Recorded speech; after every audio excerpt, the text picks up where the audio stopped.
Is that better? Yes. Yeah. No more echo. No more echo. You did it. Well, now I should be able to do it. Try again, Aaron. Say something, please. Can you guys hear me now?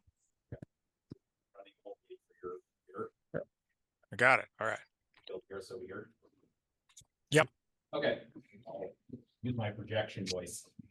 Okay, well, welcome, guests. Sorry about the audio problems. We are moving into section 3 of the agenda, which is public comment. And do we have anyone from the public who'd like to speak this evening? Nobody on Zoom and nobody here in the room. Okay. Then we're moving into section 4, our action for this evening. We have just one item of action, which is to review and approve the minutes of our last meeting, which was on March 21st. So, committee members, anything in the minutes that need adjusting before we move to approve? Find one thing.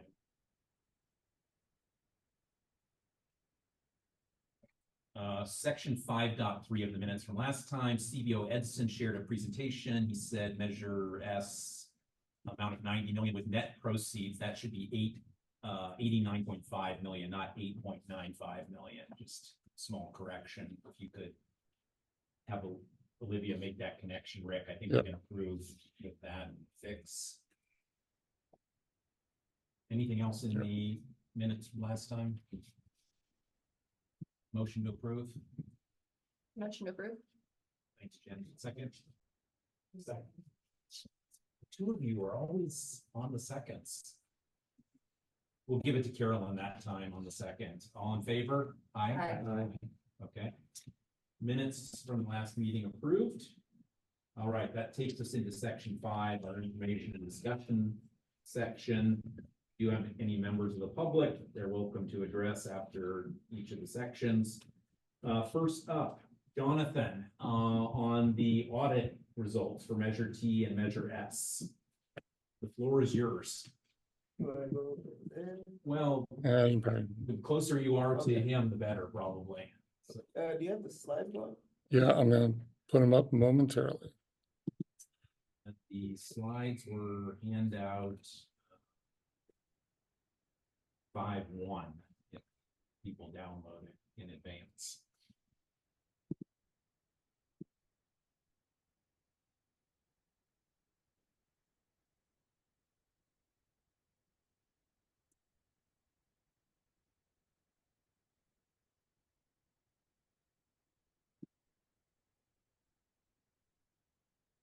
Okay, good evening, everyone. I'm here to be going over the fiscal year 2023 bond performance and financial audit.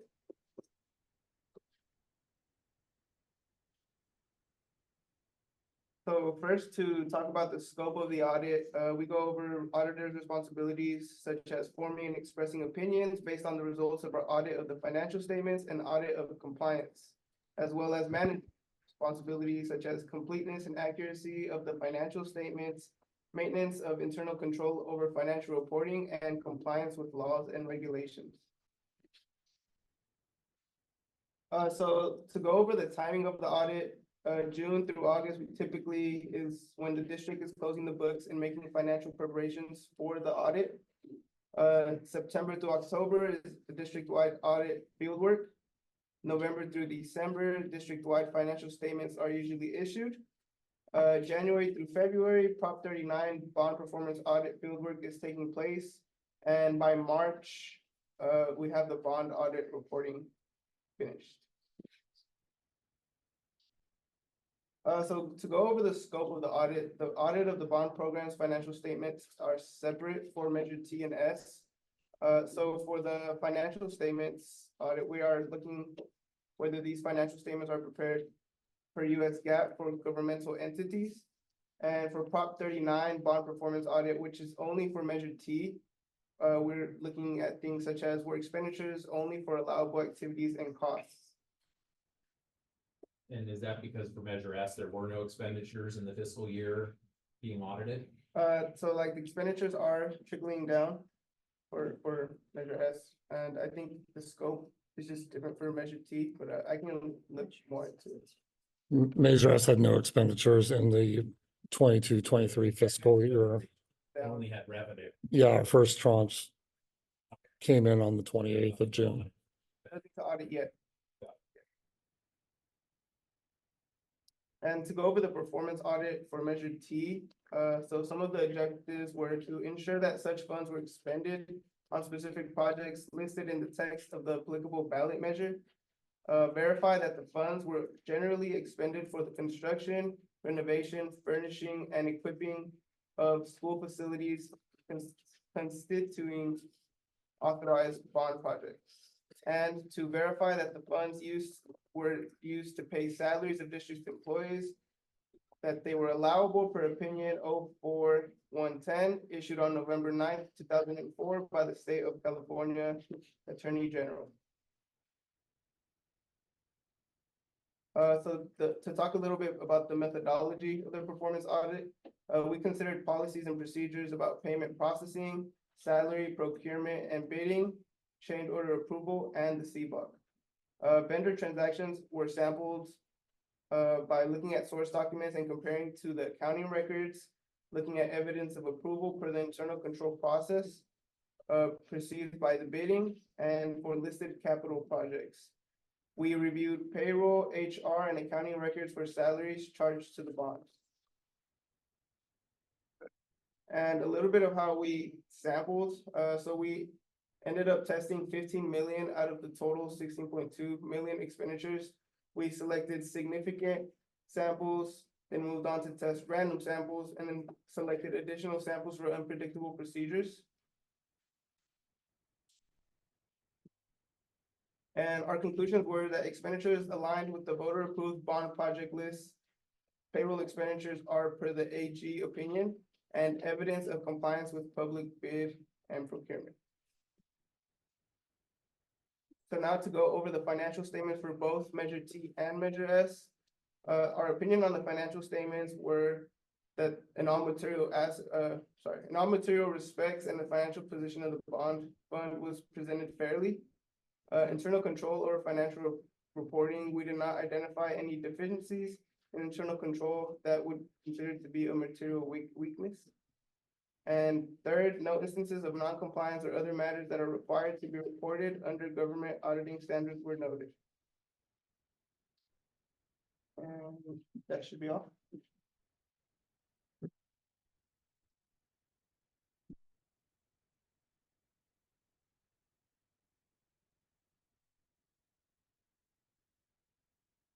All right, is that the extent of your presentations? Then, okay, we can open up to, and obviously the reports were provided to the committee in advance, as attachments, 5-1.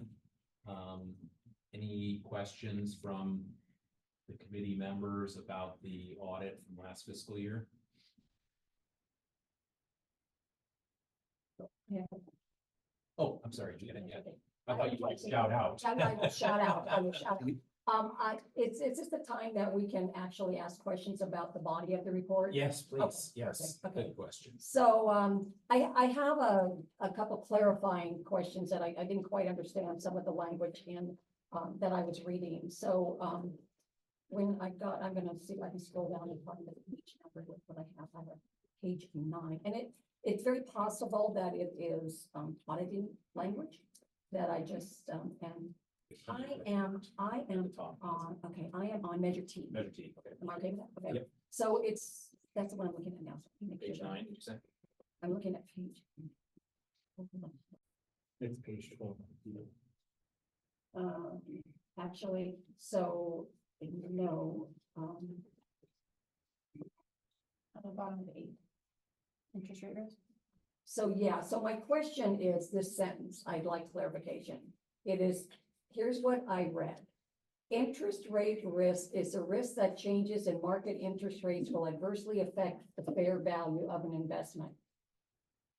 What am I missing in that sentence? I've read it 4 times. If everybody would just read it the way it's written, there's no stop, there's no comma, there's no break. I'm not quite understanding what is there a word missing or? So the way, I don't think I'm reviewing it right now, so let me reread it out loud. Maybe Yes, that will help. Interest rate risk is the risk that changes in market interest rates will adversely affect the fair value of an investment.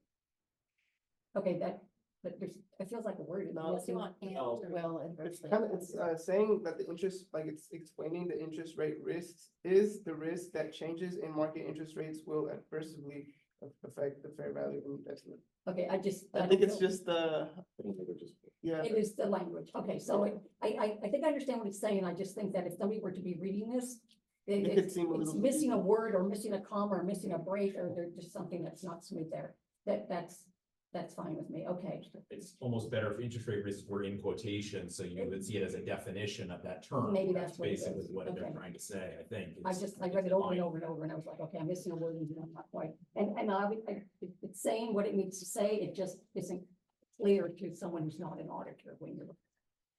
And then under, can I talk about the building fund one? Yes, it is, okay, so building fund on page 11, you mentioned the report on compliance and other matters as part of obtaining reasonable assurance, and then you go on with the statement. At the end of that, then you say, however, providing an opinion on compliance with those provisions was not an objective of our audit, so we do not express.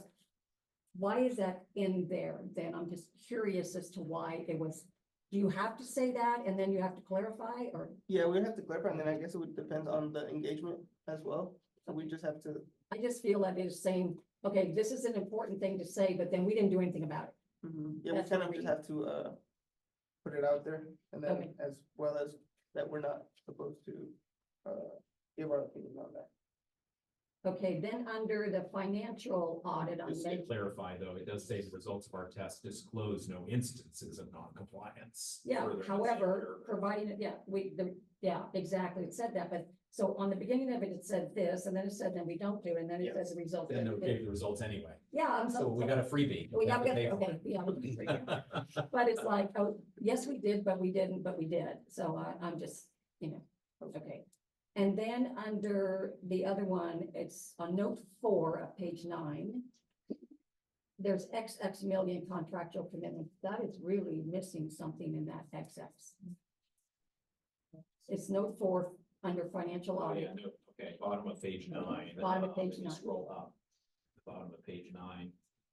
It says the last sentence It says. does look like a placeholder. It's a placeholder. This is a final report, isn't it? Yeah, I'm not sure think that it might that's have been, acceptable report practices, by not having. they typo it, I believe. Okay, so can we have clarification what should be in that XX box? I just think it needs to be on record of what.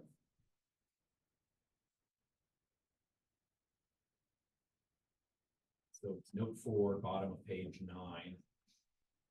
Under the financial. Printed 9, not PDF 9. Yeah, printed 9, sorry. Yeah. that's no problem. Well, up one more page. Is this you scrolling?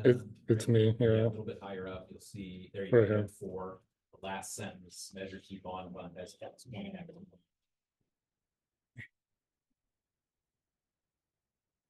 This is forgot. We don't need that tonight. Have it. We did have a conversation with our auditing firm about this. I don't have the number in front of me right now. I don't remember, Erica, if you remember, I want to say it was about $2.3 million of commitments as of July 1. No, I have it somewhere, but I don't have it in front of me, but And maybe we could get clarification. Yeah. on I believe Nathan had those. Yeah. yeah, we had a discussion about this. Yes. Is the point here to say that at the end of the fiscal year, this amount of money had been committed but not yet spent? Had already been committed for 23, 24. Yes. Yeah. That's what the number's meant to mean. Yes. We just don't know what the number Right. is. So But just- the board has already accepted the report? Yes. For the audits? But I still believe that it's our responsibility sitting up here to make sure that we show that it's, this is the report that we were presented with. So I'm just going by what I was given. Good catch. Okay, so Yeah. I'm done. Thank you.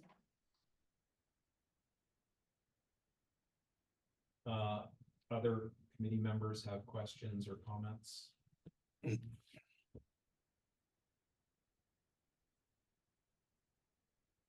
I've got one on the Measure S report. And this would be in, let's see, printed page number 4.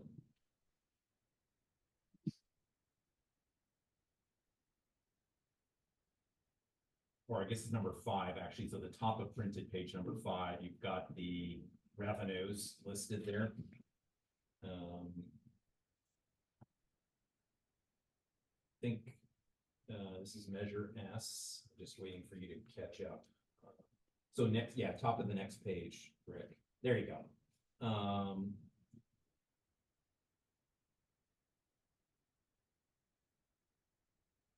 What is the net change in the fair value of investments, negative 2.5 million? Can you explain what that value is? Yeah, so this is not really, these are the investments, I believe,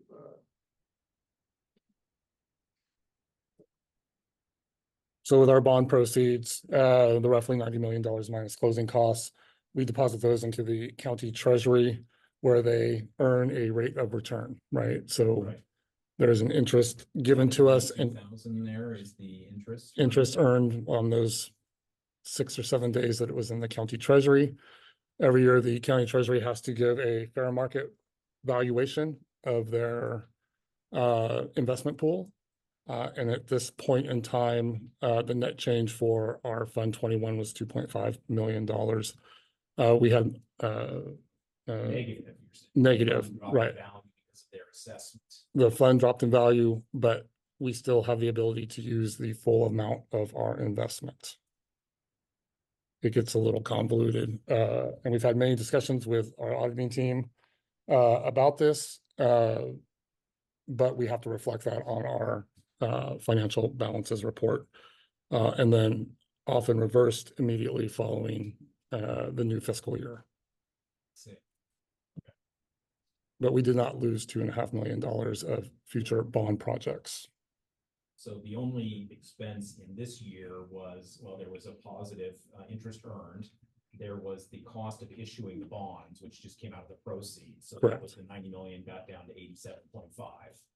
No, it got down to about 89.5. 89. Yeah, yeah. Okay. 460,000. So net of this change in fair market value, which is essentially a paper exercise, you're saying there's still the 89.5 at the end of this fiscal year, essentially. Yes, Expect. yes. Okay. Answered the question. Thank you. And it's a little more obvious on Measure S because there's limited transactions. There was no activity of additional revenues or higher level of revenues along with the associated expenditures of major projects happening. So this stuck out like a sore thumb as well when we were talking with the auditors on review of this. Janet, you'll be happy to know there's no note 4 in this report.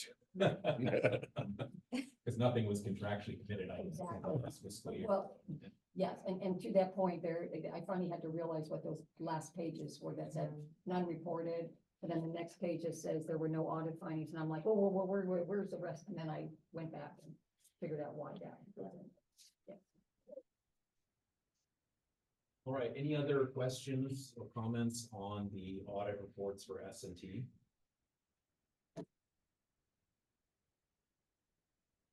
Jonathan, anything else you wanted to share with the CBOC? Okay, thank you for coming and presenting this evening. We appreciate it. thank you guys. Thank you, everybody. Thanks, Jonathan. Okay, that takes us to 5.2. So this is an item specific to Measure S. We kind of opened this topic at our last meeting. What's the process? How is it going to unfold? How is our budget selected, prioritized, et cetera? So this item is an opportunity for district to share progress on Measure S.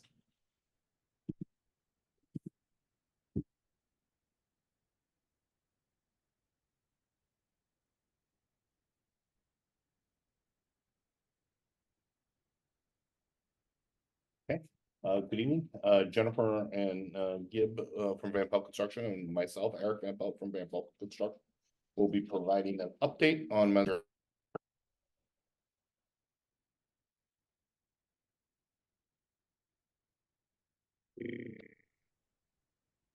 And any proceed. Oh, am I not? Oh, it's not. I'm sorry. Thank you. Yeah, no, disabled. That's why.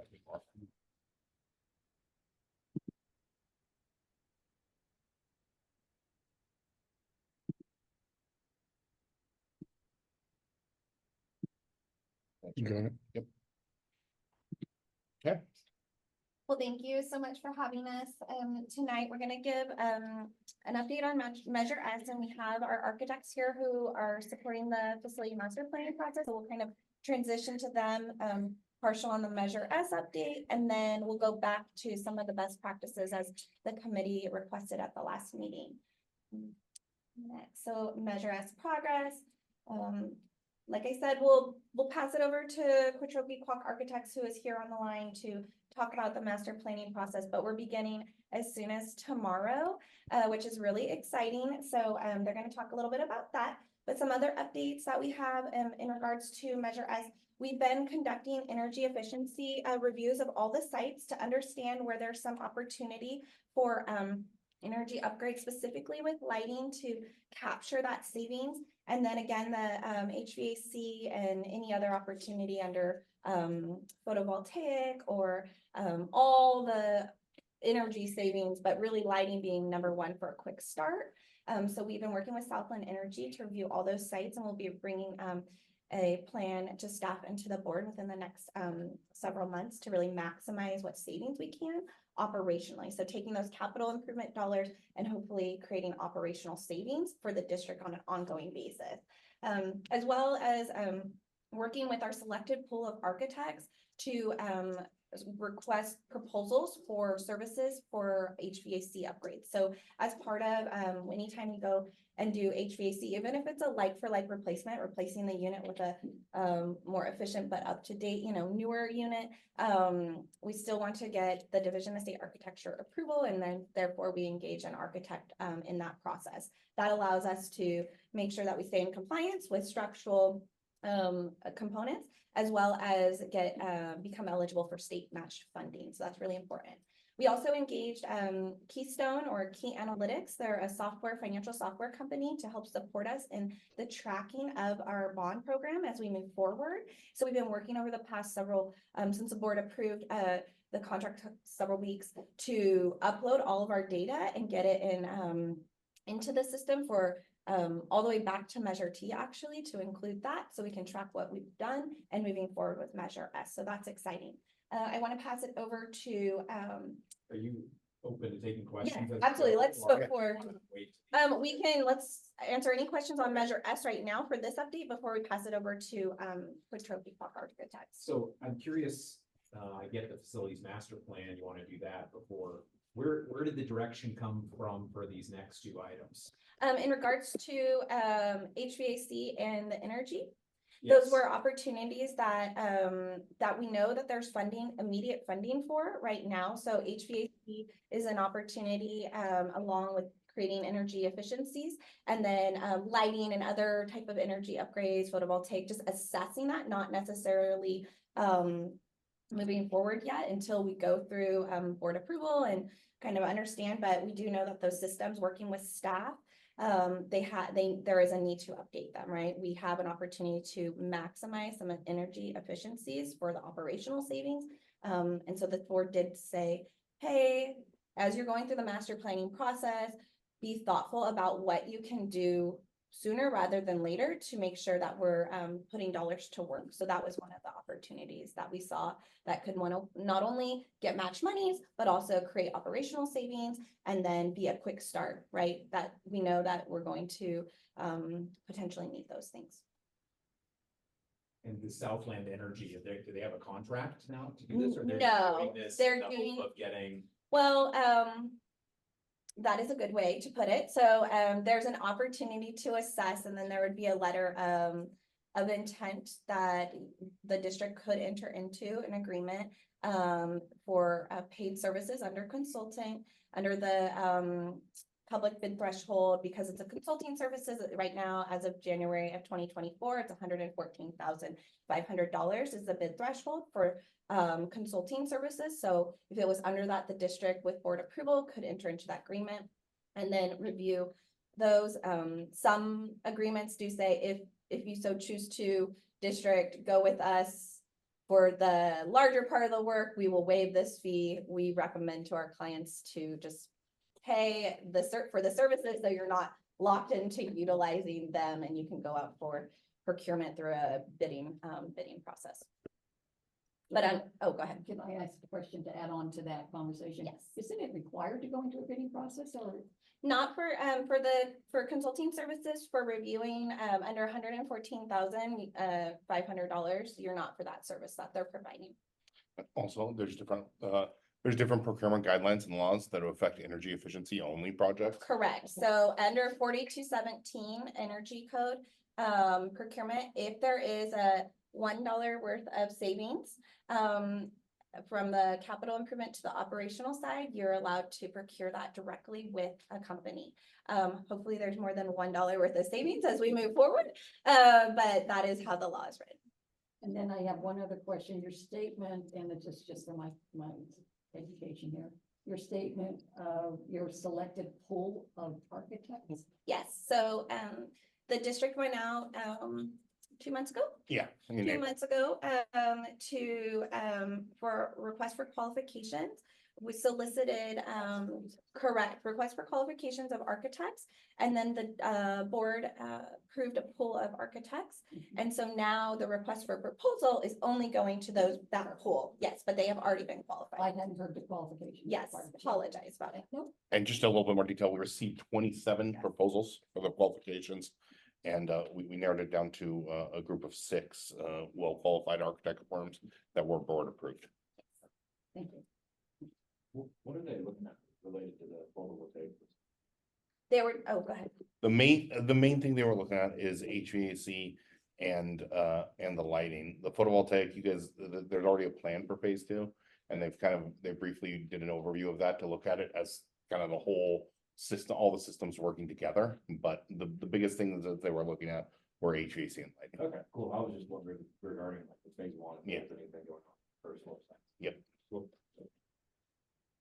Just a couple follow-on questions, bear with me. So Southland Energy, the district has not spent any money. They're gonna come back with a proposal, a consulting proposal and a do the work proposal, which could be independently valued. Correct. Correct. Okay. And under HVAC, you haven't spent any money there yet. Nope. not But I know the board gave direction to you that while the facilities master planning process is going on, which is gonna take some months, Mhm.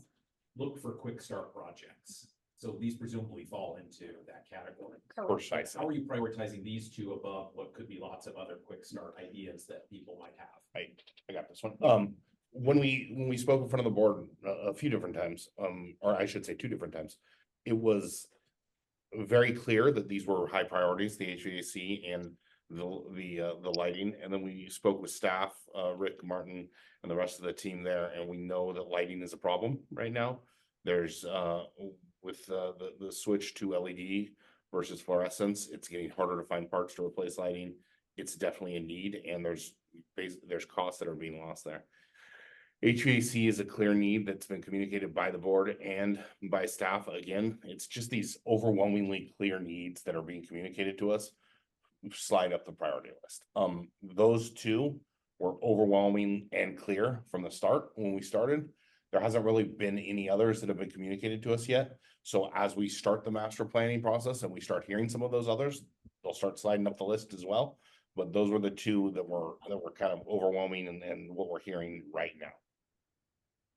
I can mention. And Will, I was gonna just ask, did these come up in Measure T? I was gonna say, we did Work on- HVAC as a quick start project, number 2, 7 years ago. HVAC and pump shelters were the first 2. that we did. But at that time, HVAC was only a board approved requirement for the 2nd floor of 2-story buildings. And now it seems that, all school districts in California seem to be racing to do the larger HVAC with cooling. That would make sense. I guess what benchmarks are you using for energy efficiency? Is it state standards? Is it federal standards? It's state standards. The Calgary? Calgreen, Yeah. exactly. Calgreen is in the building code now, so And- that's what everybody goes to. And then if there's a federal matched funding and there's an energy standard tied to that, then we would look to be able to maximize funding and bring forth that opportunity to the district, saying, if it's greater than Calgreen, which is probably not, but we'll just say if it is, then we would bring that as an opportunity to say, hey, you can do this extra and it would cost this, but it will get you this, right? Just bring options to the district as we move forward. And what about like zero net energy or decarbonization? That's, Yeah. there are goals, you know, as a state, those are goals that we're working towards as any public agency. And, we bring forth the options right now, going into NIM 3 didn't really help. Net energy metering 3 didn't really help districts in making it financially feasible for them to create, solar and photovoltaic standards to be able to reduce other places for net zero energy. So that's where working with a partner such as Southland to look at our district and all the different energy reductions that we can make supports moving towards net zero energy, but it does cost a lot. So we just want to be thoughtful about that as we move through the process and bring those options to the district. Of course. What was the expenditure on Keystone Systems? I do not have it off the top of my head, but it definitely can pull it up. Even ballpark, is it? Is it $10,000? Oh, no, it was in the thousands of dollars, but what we, I will find it. But what we ended up doing was contracting with them, for a maximum that we could, which, the board contracted with them for 5 years. That's the maximum that a public agency can contract with someone. The point being is obviously you don't want to switch up your financial system mid-bond. So we're able to have some, cost savings with committing to the program for those 5 years. So I can find that out. I can find out the exact cost when. Does this replace something that was used for Measure T? It does not replace anything that was used for Measure T. The district was accounting for everything in-house in the financial system. So this is district financial systems operate from fiscal year July 1 to June 30th, and then you have to close the PO and roll it to the next year and open it up. And there's never usually as when construction projects are tracked, we track multi-years, right? We wish that they only were from July 1 to June 30th. That'd be great. They normally start June 1 and then go past. So they, this financial software really looks at the project from inception of the project all the way to the completion. So it can span 1 year, 5 years, 10 years, however long. And you can see that in the reporting. We'll bring forth those reports as we move forward. So what is the benefit to the district of investing in the software? If Measure T was run without it, does this mean Measure S? Do we have lower headcount costs for accounting because of the software, or what's the trade-off? So there was a software program used with Measure T. Colby Analytics was used with Measure T along with our own financial system. We chose to use Key Analytics for Measure S going forward, very similar in premise of what they do in terms of tracking projects from inception to completion with milestones and deliverables along the way, including document management and some other features and functionalities that we deemed not only necessary, but would be good for being able to provide information to not only the CBOC, but to our board as well as the community using some of the tools that they have. So we are still using, and Will and his team are still using Colby through their contract. That once that is finished, then that contract will no longer move forward. It will simply be Key Analytics at that point. As Jen said, we did sign a 5-year agreement with Key Analytics. And by doing so, we did receive some discounts off of the annual fee, along with a number of years of data migration, so that we'll be able to slice and dice, if you will, the entire bond program from start to start of Measure T through Measure S. And as we've talked about here, and as the district has communicated to both student, staff, and the community, we weren't able to do everything under Measure T. We won't be able to do everything needed under Measure S. So looking at ways to continue on with that message in easy to understand, I'll say reports, for lack of a better term right now, Carl. We went with this. The cost over the 5 years is $376,000, not annually, for the 5 years, including data transfer and then associated discounts, which would be comparable to what we were paying for the other. So there's some overlap period where you're paying for both. Yeah. But then Colby gets shut down at some point. Right. Or it's already paid for. Yeah. And is any of this reflected in the January through March time period that we're reviewing this evening? Or No. These purchases were all done after. After March 31st. So at our August meeting, they will be reflected there. Got it. And also one of the other key things about Colby, or about the differences between Colby and Key Analytics, is the automated piece for the data, right? Colby right now requires not only the manual entry into the district's accounting system, but it has to be re-entered into Colby manually. Key Analytics connects with the district system and downloads that information, so there's less of a chance for an input error or anything like that. I've actually used both systems and find that the key analytics, or specifically for that reason, and the level of support that is offered through that software, the personnel is really makes that system more dynamic and user friendly. And typically, it's depending on the features you have in Colby, typically there's cost savings for the.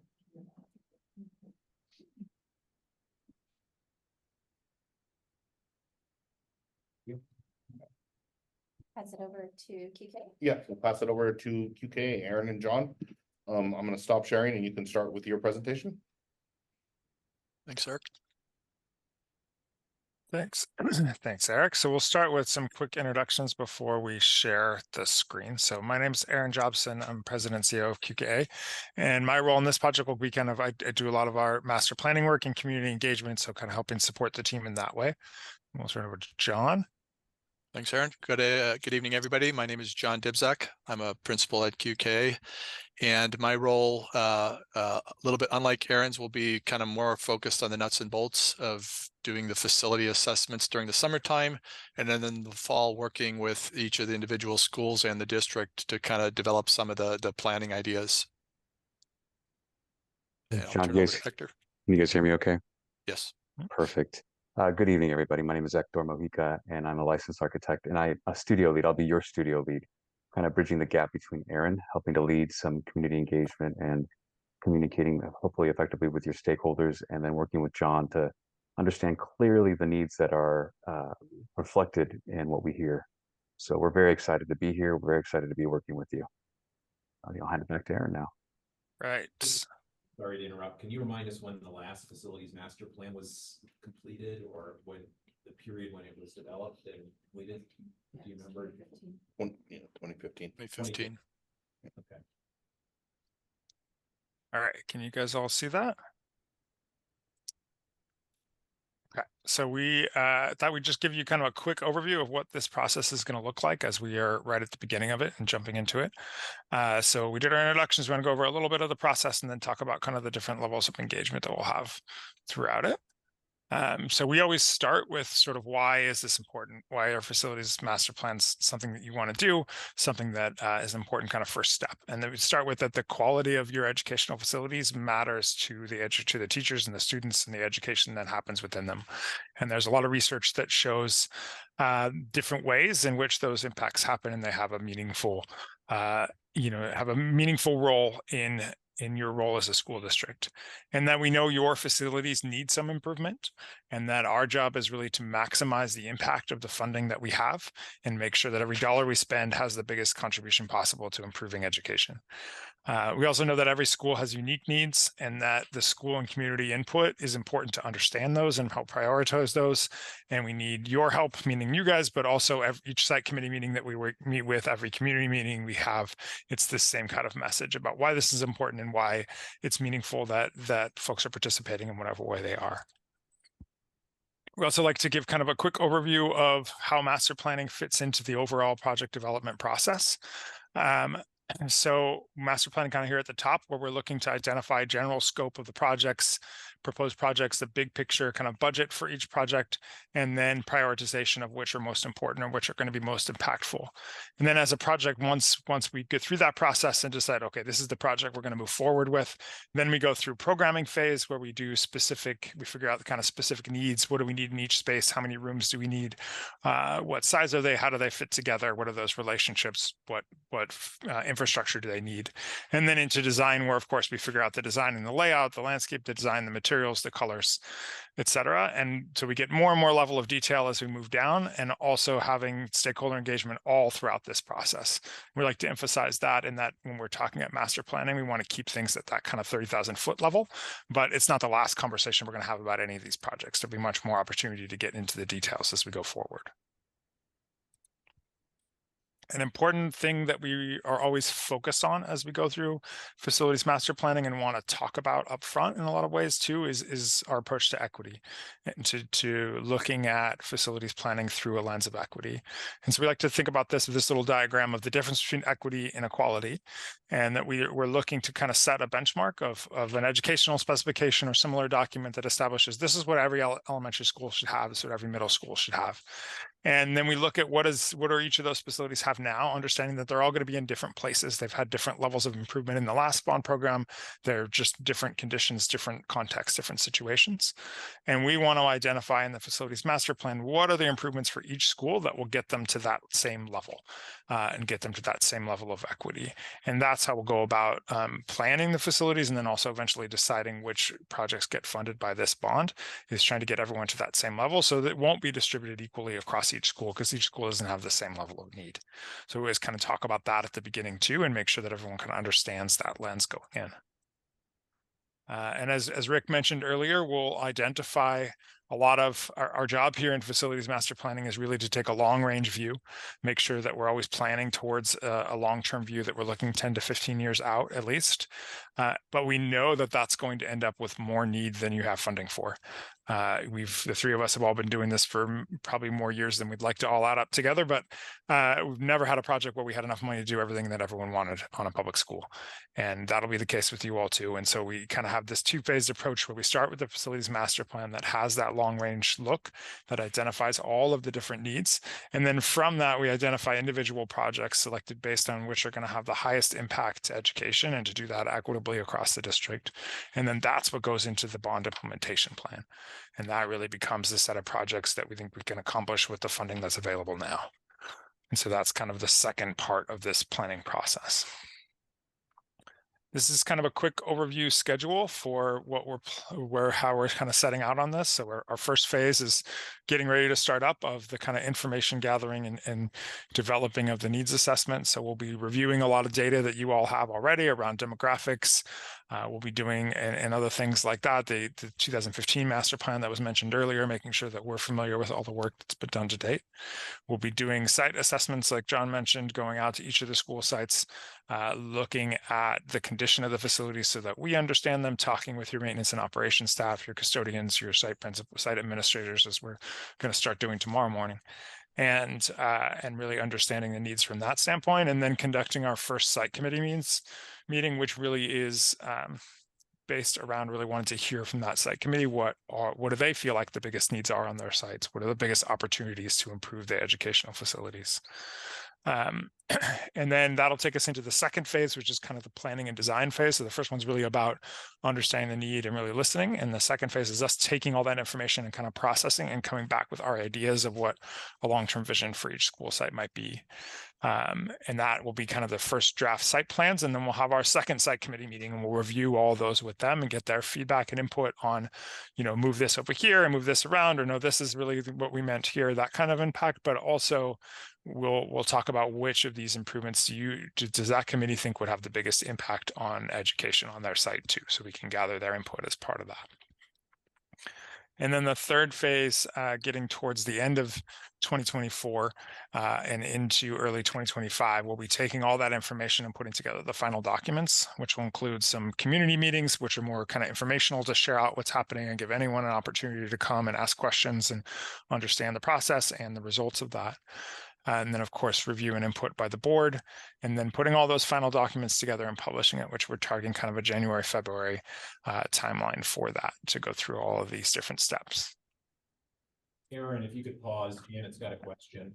Yeah, absolutely. Under your lens of equity, and as you move forward, you were talking about every facility has unique or special needs onto their own.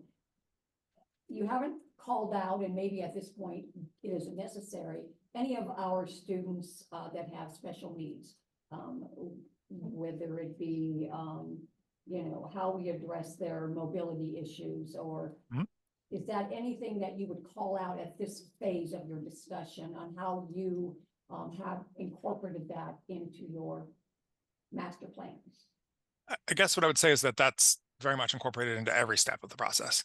And that we're looking to make sure that we're addressing the needs of all students, and that it, involves, the simplest piece is just complying with the Americans with Disabilities Act and addressing kind of physical accessibility, but we're also looking more and more about what we can do in facilities to help address, health and wellness, to help address providing spaces that are supportive of, neurodiversity, the learning different learning styles, all of those kinds of things too. So that's very much woven into everything we do.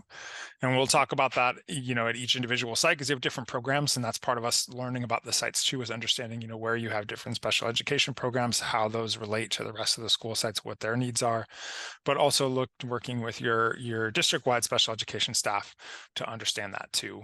Oftentimes we don't know your district that well yet, but oftentimes the special education facilities have not historically maybe been equitable, and sometimes lag behind and need to be addressed. And that's something that we look at pretty carefully. So to your statement that the possible easy way to do it, I think that's what is to make sure you do with the ADA. Yeah. I would like to see it called out in your report at some point where you say, and this includes special needs, or however you choose to write Sure. your report. I just think sometimes it goes without saying that we know you're going to do it because it is a requirement, but I really think that it's important for anybody that may be reading this, any parents group, to know that you definitely have it in the forefront. It's not just, oh yeah, we know we have to do that. It's Absolutely. Yeah. That makes sense. No, can I build off you? absolutely. Okay, no, I think things like ADA, Yeah. that's in building code even, that's like the minimal acceptable standard. So, I would like to see things like universal design, where it's talking about that equitable design that actually Mhm. inclusive to design, as opposed to you have your ramp to the side. Instead, design it so you don't need a ramp. Absolutely. And I think to that point, you definitely want to kind of reach higher than the bare minimum, but it's also important to remember that this document is intended for an audience that's not familiar with all of these things. And so just even calling out the things that are required and that we have to do anyways, but it's important to note them. And I think that's kind of some of what I'm hearing here too, is that just remembering that this is the intended audience for this is everybody. And so that will include people that don't know that that's included, that's required, and that we should make sure that we explain that. Another question, Aaron. Mhm. So looking at your schedule here, I see community meetings coming up towards the end, and you specifically mentioned to explain what we've decided. What's the involvement of the community early on? I mean, it's their tax dollars that are funding all of this, right? Obviously, the schools and the district are going to prioritize, but how does the community get involved earlier, not just at the end to receive the plan, but to provide input to the plan? Sure. And I should have said at the beginning too, we're still pretty early in the process of getting this whole thing set up for your district and customizing how we're going to do things for your team. And that's one of the things that we've kind of started the conversation around, is what does that look like? And we talked about potential surveys. We do asks that we're going to be talking to the site administrators tomorrow to talk about who should be at these site committees, and that can include community members as well.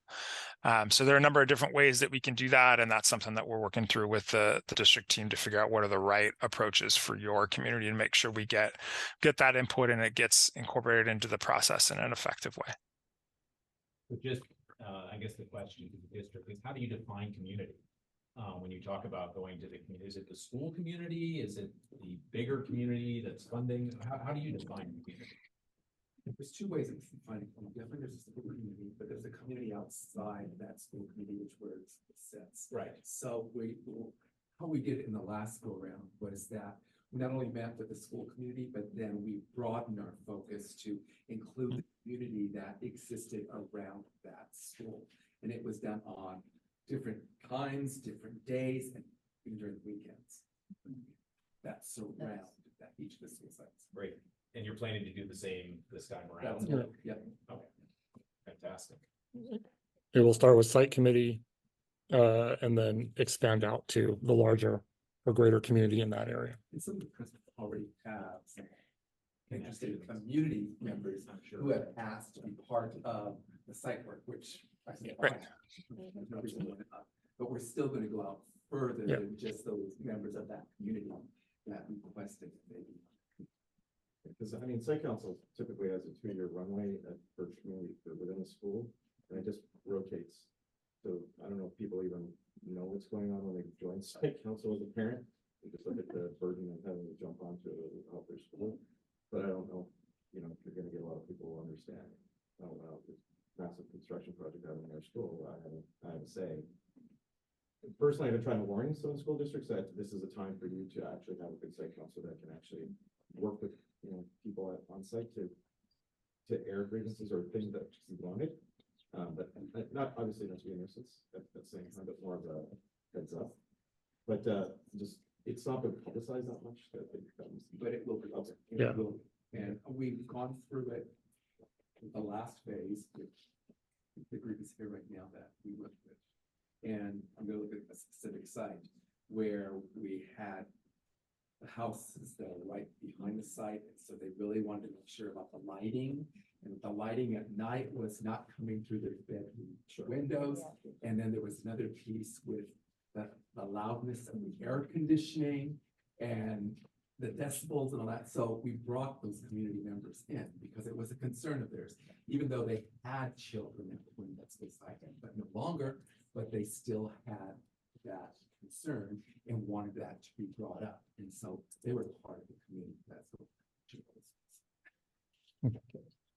And there's a lot of extracurricular uses of school property, right? Which so the community gets broader when you think of how schools are used after school for events, athletics, all kinds of other community activities.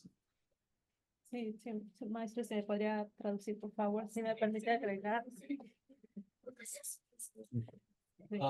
didn't have to- No.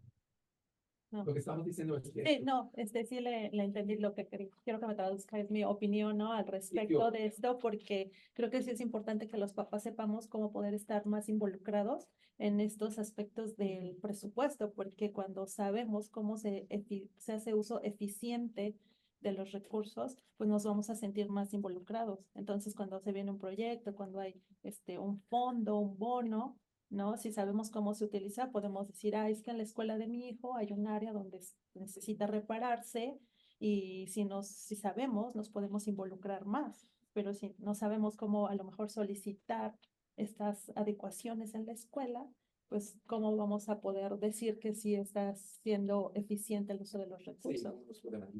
Ajá. What she's saying is she's total agreement that you have to have community input, because if you don't have community input, then how are parents going to know that this is going to take place, the amount of funding that's available, and then for them to give their opinions on what should be done, also because their kids are going to school at those school sites regular basis, and they see things that may be of need that maybe none of us would have thought of. Sure. Absolutely. It does seem like community meetings are only in the end, like reviewing and finalizing versus. The notification. That was my point, and Aaron said he's gonna fix that, is what I heard him say.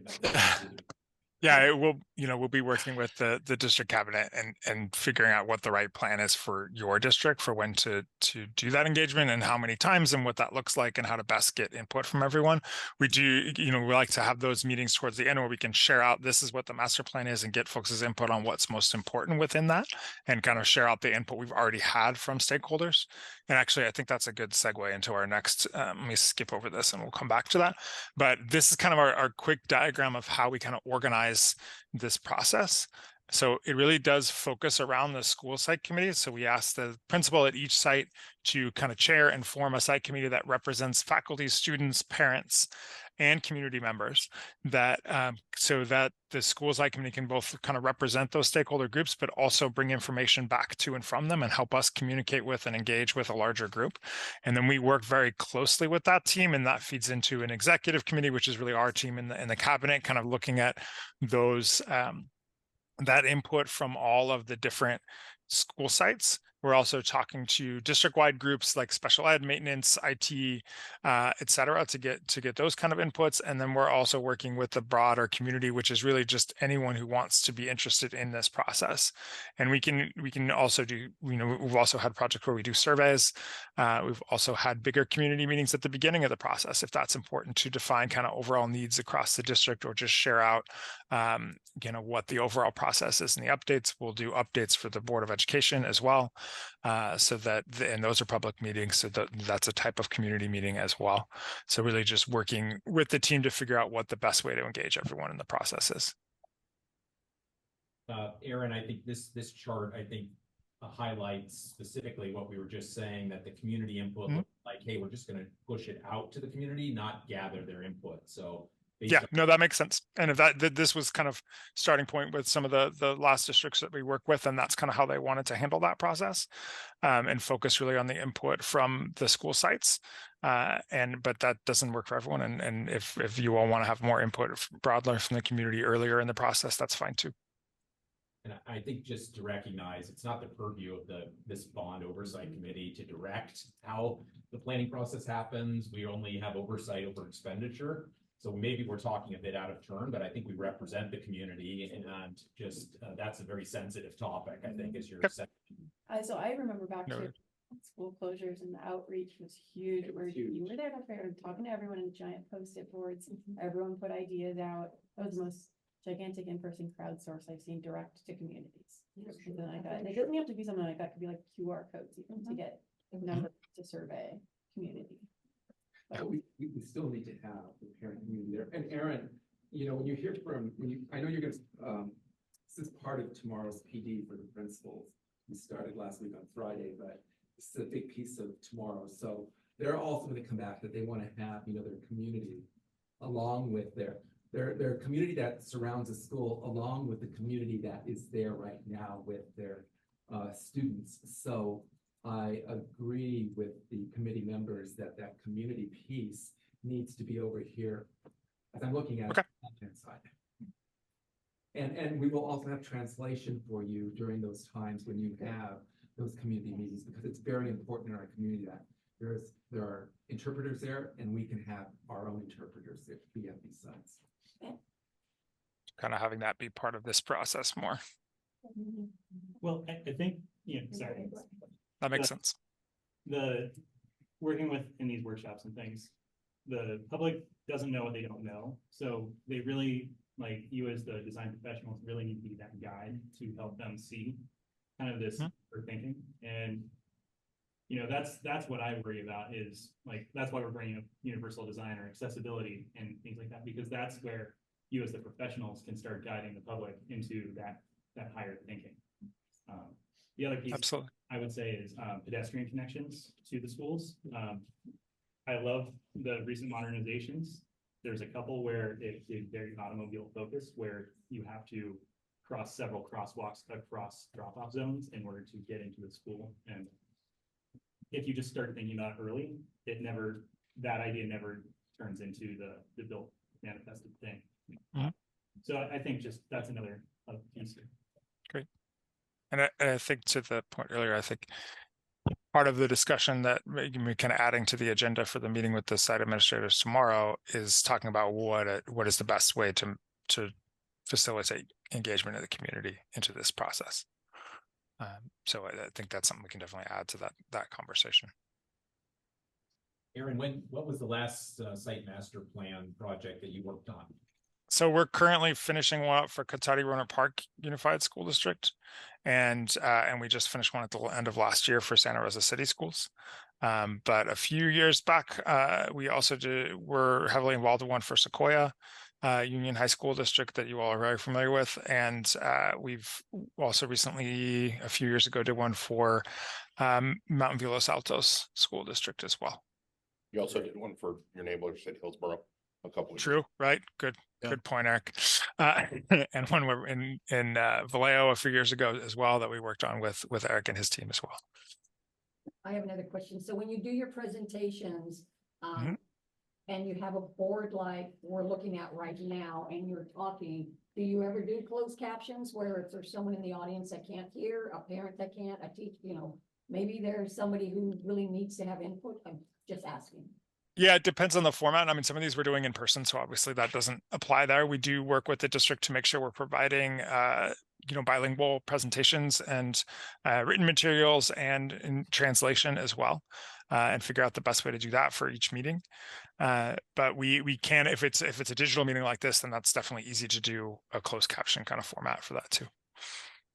Okay, hold on just a second. I have input. So Janet, for our parents, Right. who require that we do have interpretation, there will be an interpreter where it is needed. And we know where that. Exactly. I didn't know what part of that. Thank you. We got that covered. Yeah, that's usually how it works, is we make sure to have the written materials translated ahead of times and use the translation services that you're all used to providing for your meetings. Okay. So we had actually an example from a recent plan for Santa Rosa of kind of what that end product looks like. And this, has some kind of introductory data. It has some summary information, background information on the existing conditions of the school sites and the different buildings, a proposed kind of overall plan. And then we'll identify specific projects. They'll each get an estimated cost. They also get some information that we use to kind of evaluate the projects in different areas for their relative importance and impact on education. So help the district prioritize as we go forward and have information to make informed decisions about that. And then it'll kind of go through that for all the different projects that we identify on each school site. And then there's an executive summary and kind of aggregate data for across the district as well. We talked about this already. And then really that was it. I think our next steps are really to conduct those site assessment visits and gather the background information and then get the first site committee meeting scheduled for late August and early September. And then we have the site administrators meeting, and we'll be also kind of working out, as we talked about, exactly how we're going to manage the community engagement across the entire process. Are the site assessment reports going to be available to the CDFC? They will be incorporated into the overall facilities master plan, kind of as I kind of showed there in the previous example, where we give kind of a high level overview. We're not doing kind of a super detailed assessment where we're going and identifying and itemizing each thing. We're really looking at what level of modernization and repair is needed at each school site and make sure we're familiar with them. So as we have those conversations with the site committee, we're well informed about what those needs are. And then looking at, kind of as was mentioned earlier, bringing our professional eye to things like universal design and energy efficiency and all of those kind of other aspects of where there might be opportunities for improvement.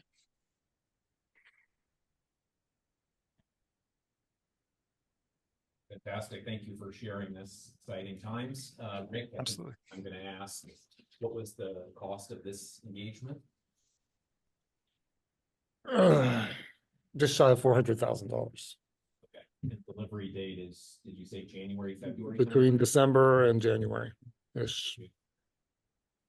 There'll be pieces of it that come in sooner, and there'll be the true finalization of it sometime in that time frame. Great. And really, since I'm talking now, tomorrow really kicks us off. I know Aaron and his team, along with working with VPCS, have been doing a number of things in the background.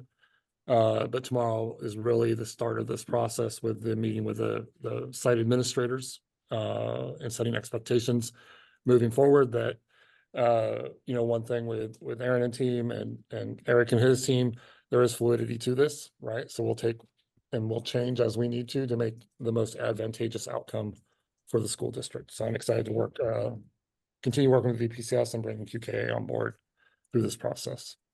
Great. Any other committee questions or comments on this is 5.2 Measure S, so any other Measure S questions? We're excited to see it come together. Oh, we are. Yeah. All right, great. Let's move on to 5.3 then. And this is back to our friend Measure T, progress report on remaining projects and closeout for T. Yeah. Is this Will? Are you gonna present? I'm gonna give a verbal update. Okay. We got DSA certification on Garfield, which was our last big project. We're still working through the final programming and finishing touches on the district-wide EMS and intrusion system, Siemens. finishing up some small projects, and main focus is the phase 2 solar project. So we're in the procurement phase right now. We just had mandatory site walks last week, and it was exciting to see that we had 15 interested design build contractors.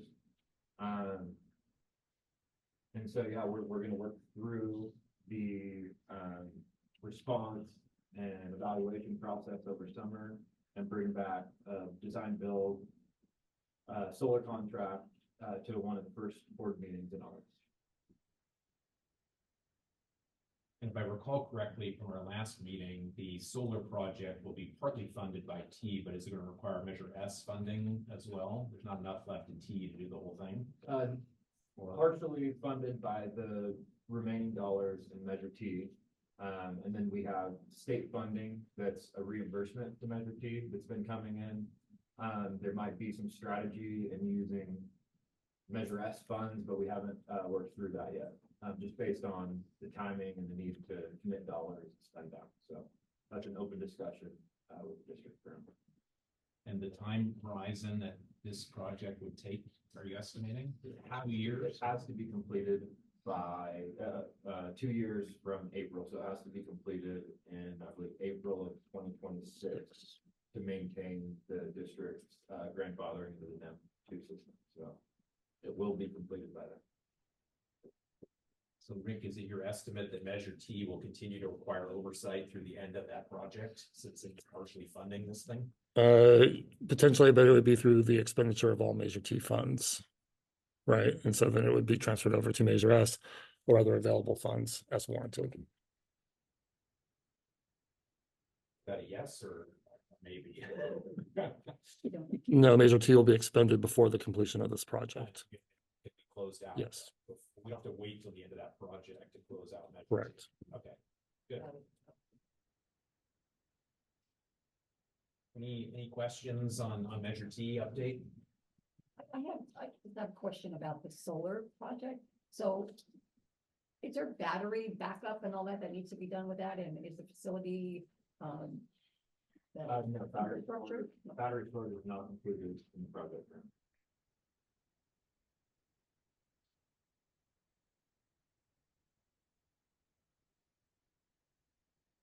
All right, any other questions for Will? Okay, that takes us into 5.4. We've got a number of updates here on Measure T activity in the period mentioned earlier, January 1st through March 31st. First up is the bond expenditures since the last meeting. And thank you for providing a spreadsheet of those. Anybody have questions on that? I think what was the exhibit number 541?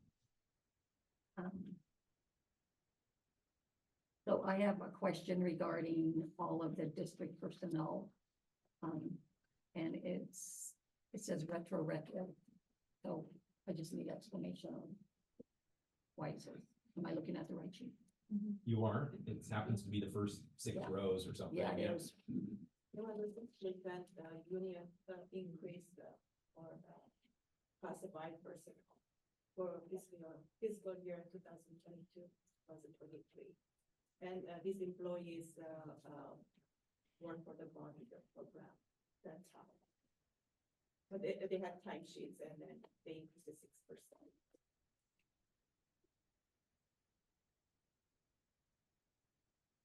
I just see a lot of personnel. And that just. Yes, for the whole fiscal year. No. For the bond. Yeah, so when employee salaries are allowed to be charged to the bond program for work, as the auditor even spoke to, the wages earned during that time period were entitled to the increase. So Brandon Jennings, not to call him out, but first line on the public document, for $14 at some point, he worked a couple of hours and having to go back to retro that money. Yeah. And you need to understand, I'm not questioning Okay. the validity. I just think that it needs to be questioned because that's what our job is. It's just.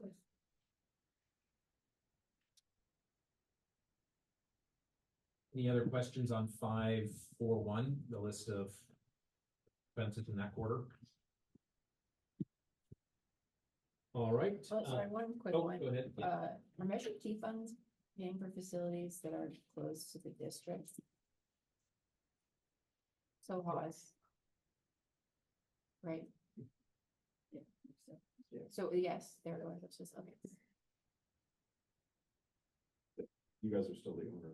We're still the owner of the properties, yes. They're not close to the district. They're not- Yeah, I'm not saying that right, but. They're our properties, and when we moved forward with using them as rental properties, and especially when you're talking about Hawes, there is a charter school that is there. And when we are renting to a charter, we must make sure that the same infrastructure that we're providing other school sites is provided to the charter, even though it's coming from expenditure. For example, when we did all the internet infrastructure, they got it also. And the same thing would have to be looked at if we did just a district-wide roofing project for all of our school sites. They would also be entitled to an equitable resource at their school site under the bond program. They have been invited to participate. But just like any project that comes forward, it's going to be ranked and prioritized. So just because they are a charter school does not necessarily mean they're going to get what they want, but we still do have to provide equitable facilities.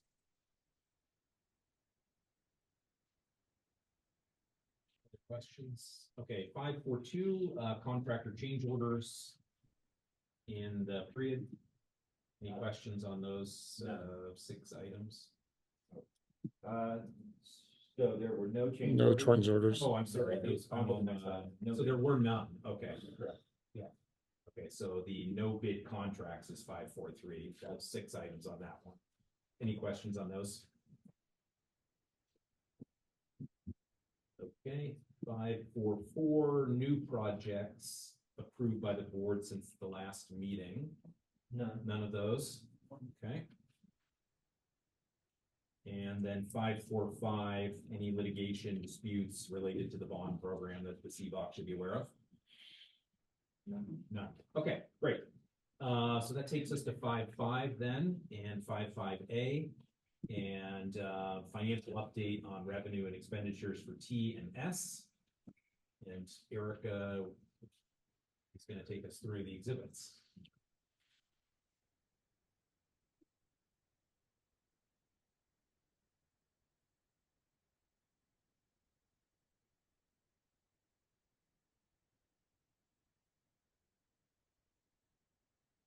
This is all of March 31st, right? Yeah. Yeah. So the first report is the 5.5A.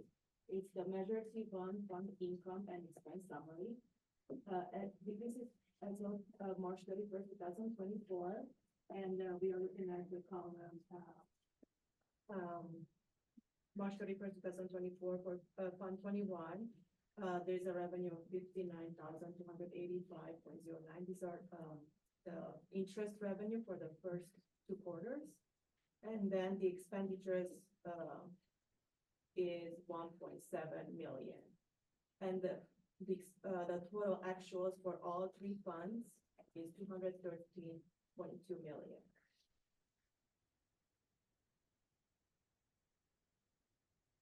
You said the last 2 quarters, but did you mean the last 3 quarters of the first 3 quarters of the fiscal year? The first 2 quarters, because the third one will be April 1st, so it's not included. So because it ends March 31st, so the next one is posted April 1st. Right, isn't January through March the 3rd quarter of your fiscal year? This is how it's posted. Okay. We have October 1st and then January, Oh, it lags 1 quarter. Okay, thank you for and then explaining that. January 1st and then April. Okay, And you said the total expenditures were how much? 213.2 million. You can see at the bottom. I see it. I just saw 210. Sorry. You rounded it down. okay, thank you.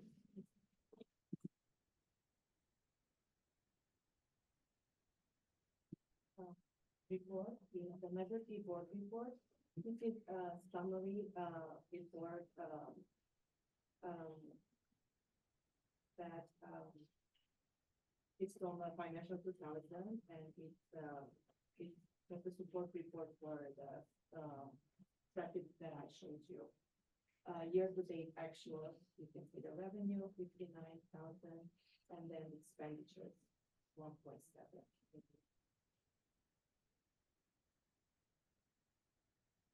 Okay, thank you. The next report is from the accountability system. It's the budget and expenditures report. This is the Colby. Yes. Got it. So it's showing the year-to-date actuals for Fund 21. On the left side, you can see the project, and then you can see the columns budget and expenditures. And this is the has all the years. So if you see the bottom page 9, you can see the budget is 215,083,402. And say 213.2. So at the end of this period, there was 1.7 million roughly left in the whole the program. A lot of which was unpaid by the contract. Yeah. Any questions? The next report is the sources and budgets report. This report is also from the accountability system. This is a very detailed report showing even the object code on the left side, and then you can see the project in the column. The total budget 250 million, and then we added on the second page. You can see we added multiple sites, solar phase 2, and the budget is 540.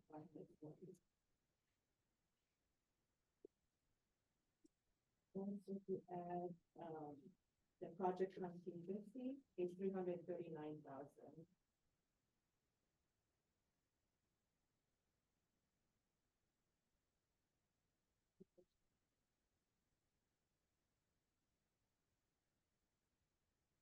That makes sense. I mean, you can clearly see what the priorities were when these prom projects were chosen, whatever, 8 years ago, by how much was spent at each site. The next report is this is for Measure S. This is a board report from financial 2000. You can see the year-to-date actuals, 1.5 million. It's the interest revenue for the first 2 quarters. That's in total. And then you can see the expenditures coming in. There were some legal expenses, and the capital outlay is the program management expenditures from BPCS came in. So the 6,071, that was the legal expense. And the 354,000 was for BP. Yes, and there were a Okay. few smaller expenditures like lease and mobile module. Okay. The majority is for the program. And can you remind us on the BPCS contract, is this going to be a quarterly amount then? 350,000, or was that a one-time annual amount, or? Started. Right. Yeah, so this started in February. No, this will be about 2/3 of the quarterly amount. Okay. Maybe a little shy of that. Any questions on the Measure S expenses so far? And also quite possibly at the next meeting scheduled in August, there'll be more detailed reports similar to what you saw from Colby as well. Those Colby reports, they'll be similar to that. Thank you. Any last questions on the bond activity reporting? Okay, great. 5.5. Isn't that what we just covered? Yes. Yeah. So I think there's a mistake in the agenda, but okay, let's move on to 5 then. So we talked about this at our last meeting. Obviously, we have vacancies on the CBOC. And we have a couple of expiring terms at the end of this month. So what's happening on the CBOC makeup? Rick, want to share any updates with us? Well, I think we only have one technical vacancy right now as the business organization member. Moving forward, so Dr. Baker, I know, has reached out to organizations as well as I've had some communication. To this point, we have not received any applicants for that position. So we will continue the outreach over the summer and hit up a few. Recalling last time that position was filled. Not off the top of my head. Been years though. Could be. Is there anything that you could help with there? Do you need more advocacy, outreach? I provided the name, but Olivia said that person could not attend the meeting. I think Yeah. that had to be approved, but I don't know if it would be better to have someone from the district reach out directly to that person. They do own a construction company contracting, so they would fulfill both needs. They live on the east side, so they cover the. Give us the name and reach out. Okay. I give it to Olivia. Yeah, Olivia, I think Olivia may have reached out. And I'll check with her. She's gone through Wednesday. I think you're right. Couldn't make. Yeah. night meetings. We had to approve them as a committee, as a. So the board approves the members, not us. Yeah. Correct, Yeah. correct. So, we weren't allowed to invite them. Oh, we can, anybody can. She put a could, name right, she forward could have if came this as a was- public, right, and I think Yeah. that was a hard sell. And also too, I think it's important. It's not just a business owner that we're looking for. We're looking for a member of a business organization. Yes, Chamber of Commerce. Chamber of Commerce, my previous district, it was North Coast Builders Association, always filled the role. That type of thing, someone active in those types of entities. Otherwise, we would have Janet as well as a business owner, right? I mean, that doesn't meet the requirement for that. Okay. Just so everyone can hear that.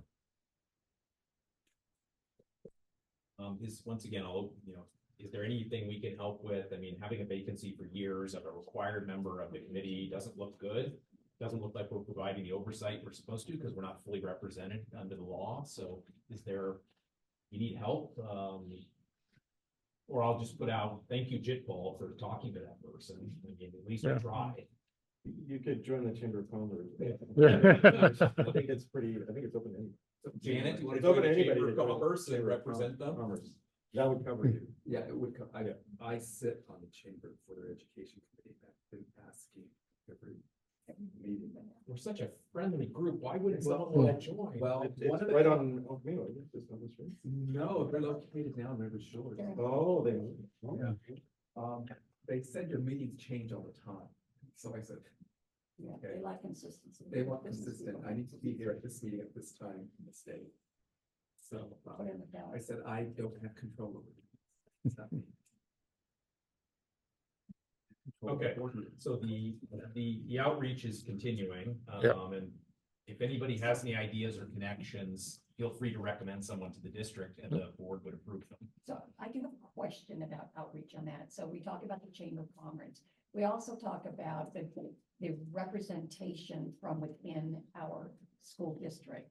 And it should be representing of all facets. So there is other business organizations besides the chamber. Do we have a Hispanic organization of business owners? Do we have any other entity that might also represent the diversity of our community besides the chamber, which is an amazing organization itself? I'm not fixing that. I just think there might be something. I know we have, the Gardeners Association, and we have, is there someplace else we maybe are missing? Right, I haven't checked with the North Fair Oaks. Yeah. Entity, and maybe I should go in that. It might be interesting to just throw that. just so everyone's clear, here's what it says in the bylaws. One member shall, at the time of appointment, so you don't necessarily have to keep going, be active in a business organization representing the business community located within the school district. So that's the requirement. Okay. So that's, yeah. I'll check that out. Have communication with them. Yeah, and I know at one point we did reach out to many of those organizations with very limited response. So we have turned that rock over a couple times, but we can certainly do it Maybe they again. didn't like to pay. Shocking. The other question, they have to be present, they can't be on a Zoom. Correct. Okay, so there was the other. Good rule. Okay. How about the term renewals on the existing members? It would be if Is that gonna be before the board, before June 30th, or will these members expire at the end of the month? but they could, if they are willing to carry on their term, we could take them to a board meeting before the next meeting. Their term would continue on if they're willing to stay on the committee. Yeah, that would have. That's Okay. Same. Yeah, perfect. Roman, any thumbs up? Okay, all right. That's, yeah. So we just need to get it on the. Awesome. Okay, next item is 5.7. So one of the most important duties of the committee is to produce the annual report. Now that we have the audit from the 22-23 school year completed and presented to us, that's the last piece that goes into, typically goes into the annual report. Just as a quick history lesson, I think prior to last year, correct me if I'm wrong, the previous chairperson wrote the report. Last year, Jen and I were an ad hoc committee and we wrote it and the CBOC approved it. But this is an open discussion about how we want to tackle the annual report for that fiscal year, which we do need to author, review, and approve likely at our next meeting in August, I believe.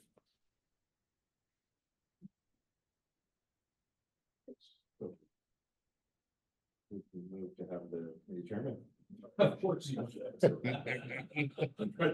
you have any other creative ideas? Well, I mean, I don't want to break the rules. You don't want to go up against precedent, so. Exactly. Just as a reminder, our next meeting is, I think I have this correct, Thursday, August 29th. It should already be on your calendars, so. So we have, June, yeah, so we have about 2 months to get the report authored and ready to review at the next meeting.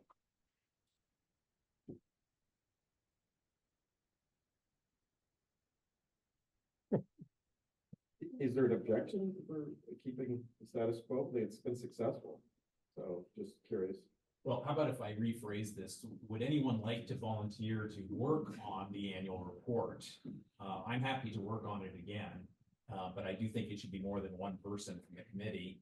I don't think it's necessarily just the chairman's role to author the report, but I'm happy to work with anyone who wants to raise their hand and say, yeah, I'd be happy to be part of the process. It's not, I will say, having done it once before, it's not a huge amount of work. There's a template from the past to follow. The district is always very helpful in producing the required information or answering any questions as the report is prepared. So it's really, you know, it does take some time, but it's. I'll help. Carl, you want to volunteer this time? Yeah, I don't want to necessarily lead the whole effort, but if you can still stay on to be that guide. There are some sections you can kind of disperse and take on together. So. Okay. Anyone else want to raise their hands? As long as I can, you know, maybe contribute. Sure, it's all just passed over email, so. Well, if only Carl's name started with a C, it would be the 3 C's, but it'll be the 2 C's and the K. Then, oh, yes, and the J. Okay. All right, so we have an ad hoc. Rick? I'd just like to note that there will need to be 2 annual reports, one for Measure S, one for Measure T. Measure S will be very short, I mean, we're talking issuance cost. Good point. Thank you. All right, so that'll be an easy one for that period. Okay, so we have an ad hoc subcommittee, Jen, Carl, Carolyn. And we'll take on the responsibility of authoring the report and getting it in front of the committee for hopefully approval at the next meeting. Okay. Great. Topics for the next agenda, other than the one we just talked about, which will be the annual report for that period. Does anyone have anything beyond the usual items that they'd like to see added to the next meeting agenda? You had one you spoke of earlier when I first started, yeah. Yeah, so that, I think we can get that scheduled, right, Yeah. Rick? So that is the district's legal counsel presenting their take on whether the CBOC should have independent counsel. So thanks for the reminder on that, Janet. Do we want to have an update from the facilities master? Do you think there'll be enough progress in 2 months to talk about? I mean, sure. I don't know if it'll be a full-fledged update, but we can certainly have VPCS and QKA as applicable to talk about where they're at as of August, I believe, 29th, right, Carl? As of the 29th, starting the school year and what it looks like for the site committee meetings and potentially the how the community meetings are either going to be part of or in addition to. I think that'd be appropriate. Okay, and just as a reminder, during that meeting, we'll be reviewing expenditures and revenues in the March 30 for June 30th. April 1st to June 30th time period. Yes. Yeah. Anything else for the agenda? Okay, great. Then we will move on to adjournment. Motion? Thanks, Janet. Carolyn, seconds, and all in favor? Aye. Okay, thanks, everyone. The meeting's adjourned.